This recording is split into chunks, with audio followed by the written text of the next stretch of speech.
Hey y'all, it's Ryan, and today I wanted to talk about why health psychologists, including me, are interested in studying stress reactivity. And to me, how we respond to stress is especially fascinating because it's often the case that an adaptive response to stress in the short term may wear on our bodies over time, but there's significant variability in the way that people actually respond to a stressor. So this gives us important pieces to the stress reactivity puzzle. Dr. Janice Kiecolt Glaser is an expert in this area who recently published a paper titled Stress Reactivity, What Pushes Us Higher, Faster, and Longer and Why It Matters, about stress reactivity and how it can help us to understand the overall wear and tear of stress throughout our lives. So let's dive in. First, what is stress reactivity?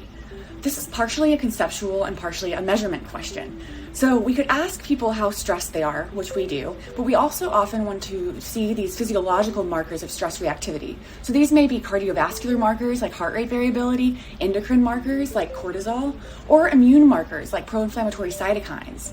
We can measure these physiological markers to put more precise numbers on the essential question of how heightened and prolonged is a person's stress response. This is the heart of a lot of related questions. Now, Dr. Kiecolt Glaser puts this beautifully in this paper.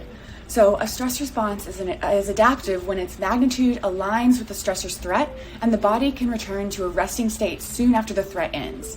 This indicates the importance of distinguishing between different kinds of stressors where some might elicit longer and more strong responses. So the problems come when the stress response is not commensurate with the actual threat of the situation. Or in Dr. Kiecolt Glaser's words, an exaggerated response needlessly taxes the body, preparing for action that may be inappropriate.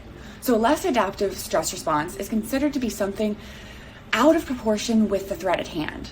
This may be something like receiving criticism from a supervisor, which isn't life-threatening, right? But it mobilizes energy reserves, so glucose, even though a fight or flight response isn't necessarily needed. Then there's also the duration of this exaggerated response, which can be increased by worrying about the stressor before it happens or ruminating about it after it happens. Okay, I'm just popping in here to say these stressors don't have to be big stressors, right? We face so many daily stressors, and that's what makes this kind of research so interesting, because you can almost think about these questions like on a plot across the day. So if someone has an exaggerated response generally, then that means that they may be having all sorts of like jolts from stress in a day, from driving to work, dealing with traffic, then coworkers, receiving criticism from a boss, then family stress, right? There are so many potential sources of stress in a day. Ultimately, over time, recurring stressors like a conflict with your romantic partner may continuously provoke an unnecessary or exaggerated physiological response. If a person doesn't recognize the relative safety of this repeating negative but relatively safe stressor.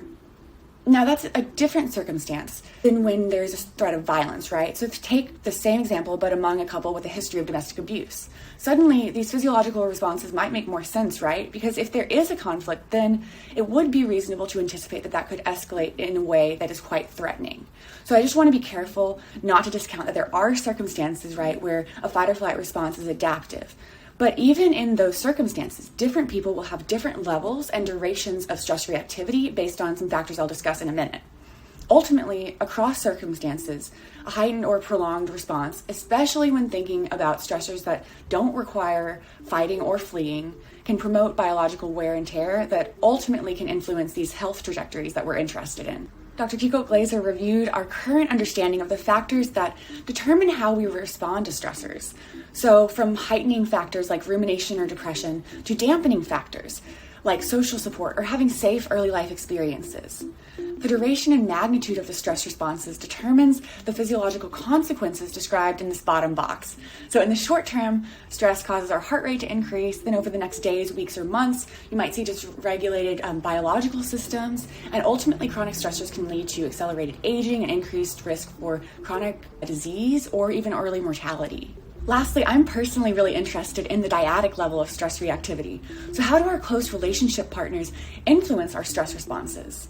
Again, Dr. Kiecolt Glaser has done incredible work in this domain to demonstrate how couples may remain distressed after a disagreement, whereas others are able to cool off faster. And this is one way that stress within our relationships can chronically affect our stress reactivity.